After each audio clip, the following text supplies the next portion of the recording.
Hi, and welcome to my video on statutory methods of removing federal tax liens. This is brought to you by IRSLienThumper.com and Barry Smith, also known as Legal Bear. Hi, I'm Barry Smith. I go by Legal Bear on the internet. I found what I think amounts to a needle in a haystack. What I found is more than a file clerk in the IRS. We all have stories, probably have them personally, about having written letters to the IRS that had no effect whatsoever. What I've found is a position in the IRS that is designated to read your letters, in particular, your notices of intent to sue. It was sometime around 1990 that the recruiter spoke to me, and he says, get a computer, learn how to use it, and start studying law full time. I estimate that I studied law approximately 40 hours a week for 10 years and maybe another 20 hours a week for another 5 years. At the beginning, the IRS chased me hard back in 89, 88, and for all their efforts, they never got a cent. Some of my wins against the IRS are my visions and revelations about dealing with the IRS are discussed at irsarmory.com. Today, the IRS is out of my life completely.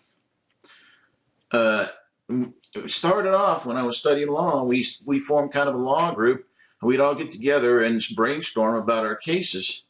And I always had opportunities to talk at that meeting, and I would get up and tell them what I was learning in the law library. You know, here's how we sue them next. There was an old guy that attended those meetings. He had a significant other, and he needed to get a levy off of her retirement pay, and he asked me if I would be willing to take on the project, because I guess I impressed him with the little talks I was giving, at our law meeting. So we agreed, and I began my research. I looked at Bivens versus 6 unknown federal agents. I looked at 42 U.S.C. Section 1983. I looked at state torts. I looked at Federal Tort Claims Act. And nothing was working. Everybody's cases were being dismissed. One of the central issues was the plaintiffs weren't doing their research before they filed their suits. Then I ran across a judge, and he kind of gave me a clue in his opinion. He says, Guru, you can't win, suing this way. If you want to sue, you have to go over there to 26 U.S.C. Section 7432 and 7433. That's where your remedy is. It turns out in the Taxpayer Bill of Rights that they had put in an opportunity to sue the federal government when their IRS officers, revenue officers, violate the law. But before you can sue, you have to send them an administrative claim. So if you want a waiver of sovereign immunity from the federal government, you have to write a notice of intent to sue first. So I got to work on my first letter, researching out what I wanted to put in there, what I was going to send to the technical compliance officer as a notice of intent to sue. And finally, I called the old guy up and said, we got us a letter. I'm ready to do this. And so I sent it over to him, and he sent it in, and he came back with an excellent report. He says, oh, by the way, just by the way, that letter you wrote worked. I said, really? He says, yeah. He says, in fact, it worked twice. He says they released the one on her retirement pay, and they had threatened to levy on a different year on the retirement pay as well, and they never executed on that levy. Well, what happened? Why wasn't a party thrown or something? I would think that you would call me right up and let me know what happened. That took place back in like 1994. So for 10 or 11 years, I sold the lien package. It consisted of 38 cases. You statute at 7432, the regulation for 7432, and I sold it for $99. The people who bought that package never complained, not even once. 18 years ago, I got an idea.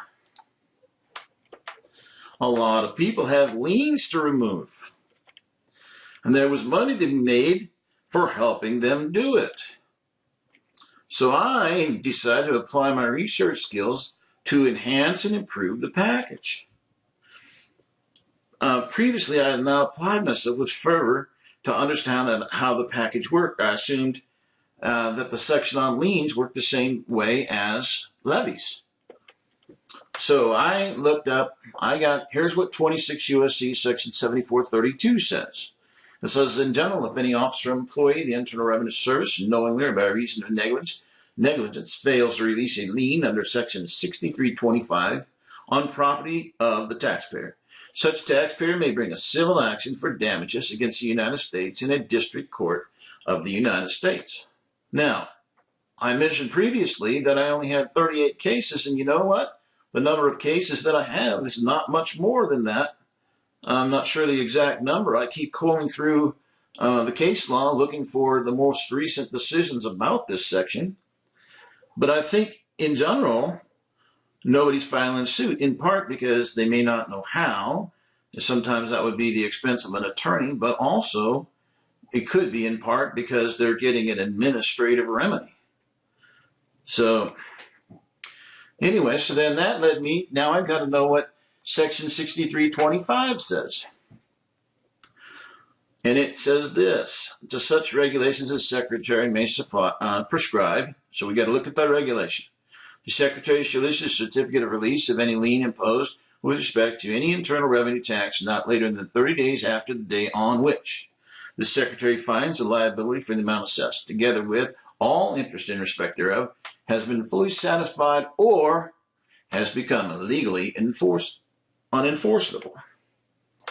Initially, I made a mistake. I didn't read carefully enough. I jumped to the conclusion that the subject of legally unenforceable was the lien.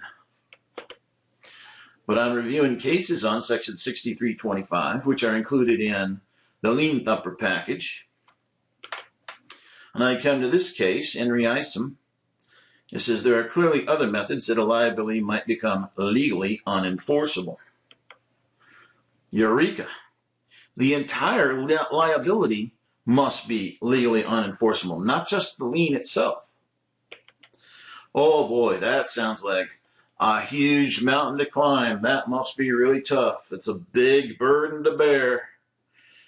And then I remembered something. I'd read the late Pat Patton's book, IRS, Liars, Thieves, Thugs, Cowards, and Hypocrites. And he recounted some cases. I thought, oh, you know what? This is not that big of a mountain to climb. And I looked in this case right here, Girard Trust Bank versus U.S., where they discussed assessment of United States taxes has, since time immemorial, been made by the government's recording of the liability of the taxpayer, and that's IRC section 6203. Originally, this was done by a government employee by hand or by inscribing the amount of liability next to the name of or in the account of the taxpayer. The entry may now be an entirely mechanical process. But there are some old-timers who believe that deep in the bowels of the giant computer at the service center, there is still such an old man with a green eyeshade meticulously rolling on parts from the figures banged out by the machine. Liability and amounts due normally depend on the assessment, and the latter is entirely a government, not a taxpayer function. Now, interesting thing about that right there is that for income taxes on personal people, the courts have said that it's self-assessment. So if you didn't file a return, you didn't self-assess. So what are they going to do about that? In March versus the IRS, the court continued. Title 26 U.S.C. 6203 simply provides that the assessment shall be made by recording the liability of the taxpayer in the office of the secretary in accordance with the, pay attention now, rules or regulations prescribed by the secretary. That's vital, because if they miss a step, it invalidates their assessment. March versus IRS continues. The regulations accompanying this statute provide that the assessment shall be made by an assessment officer signing the summary record of assessment. Last few years, I've learned a couple of things. The principles of statutory construction require the IRS to provide an actual copy of the assessment, not the summary record of assessment only. And this with authority has been incorporated into the latest FOIA requests that are part of the IRS lien thumper package. Secondly, the summary records of assessment are almost never signed by an assessment officer. I'm not even sure there is such a thing as an assessment officer anymore. Marks continued. Regardless of the form used, the IRS must comply with the regulations governing the assessment process. And there is where they are very likely to screw up, because there are more regulations having to do with the assessment process than they can keep track of. The signature requirement in 26 CFR section 301 6203-1 ensures that an assessment officer reviews the assessment before it is sent to the taxpayer. Like I said previously, I'm not even sure there is such a thing as an assessment officer. And I don't think these summary records of assessment, they have like just long lists of what everybody owes and who's reviewing that. I don't think there's any review taking place. The placing of the officer's signature establishes an effective date of the assessment that's relevant for certain timing requirements. The lien thumper package includes a monster FOIA that goes after the 30 and 90-day notices. It goes after all the things that they were supposed to do that allowed them to start collection activity. I think it's like 12 different things it asks for that they have to have before they can start collection activity. The IRS lien thumper includes 3 bona fide ways to remove IRS liens. And basically what I'm saying here is that you have 3 administrative letter writing opportunities. 3 of them. You had 6325, you had 7432, and then another one, 6323J, is to withdraw the lien and notify your creditors to treat it as if it never happened. So the people who buy this package, they read the research, and then they call me up and they say, these are all losses. And I reply back, Proverbs 21:11, men of righteous wisdom and good sense learn by being instructed. So what we need is motivated government officials. The technical compliance officer looks forward to hearing from you, but why though? 3 sources of motivation. 1, Congress. 2, the Department of Justice and U.S. attorneys. 3, federal courts. The federal courts are not quite this overwhelmed as depicted in this picture, but it's close. A single federal judge might have 2,500 new civil cases, 7,000 active civil cases, plus his criminal docket. One judge, district court judge, says having experienced in the past the stony-hearted indifference with which the prosecutors usually receive this court's tearful entreaties concerning the state of its civil dockets and the plight of those litigants unfortunate enough to have cases moldering there, the court decided to take unilateral action to keep the trial of the case within reasonable bounds. One study showed that 500 additional federal courts were needed. And in the United States Code Annotated, I found a single volume on dealing with the existing judicial emergency. The U.S. attorney is in a similar position as the courts. I was in court one day, and one of the clerks picked up a stack of paper about as big as you see in this gal's hands here, and she carried it off, and I asked her, "What is that?" And she says, "It's the U.S. attorney's pleadings for the day." I was like, wow, you need a cart. So Department of Justice budget is around $21 billion. That breaks down to all their attorney salaries, paralegal salaries, legal secretary salaries, and all their expenses. What happens in the DOJ if there are more legitimate, well-researched suits across the entire nation? Because the IRS broke the law. You can see how, even though they seem to be big, that would just be overwhelming to them. How would you like to be a U.S. attorney? If it were you, wouldn't you just make a call to the IRS agent? Figure out some way to get this case off your desk? The DOJ budgeted around 21 million. Part of that part of that budget is 156 million for the fair and efficient operation of the federal judicial system. Wouldn't an efficient, inexpensive way to promote efficiency in the federal courts be to keep as many suits as possible from getting to court? This leads me to a possible explanation for collateral wins. There may be an explanation for them. These collateral wins were taken from the case law after filing suit.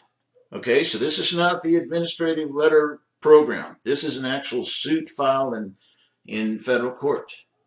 Collateral wins include Mrs. Shaw received a refund of all the money collected. The remaining tax liability was abated. In the criminal action against the 7433 plaintiff was dismissed. A seized Cadillac was returned. The calculation of the plaintiff's liability was resolved in the plaintiff's favor in tax court. Here's what I have some evidence over the time I've spent in the courts. I have some evidence that shows that there's some behind-the-scenes activity going on between the 7432 court and the tax court. In other words, they say, hey, you've got a case over there, I've got a case over here. What can we do to make this go away, type of thing. So they were trying to resolve things with a phone call, behind the scenes. Burning up the phone line, so to speak. Another collateral win. An injunction restricting state court filings was vacated. Another collateral win. Improperly levied funds were returned. I've got a story on that as well. There was a Texas litigant who been demanding that the IRS give him back give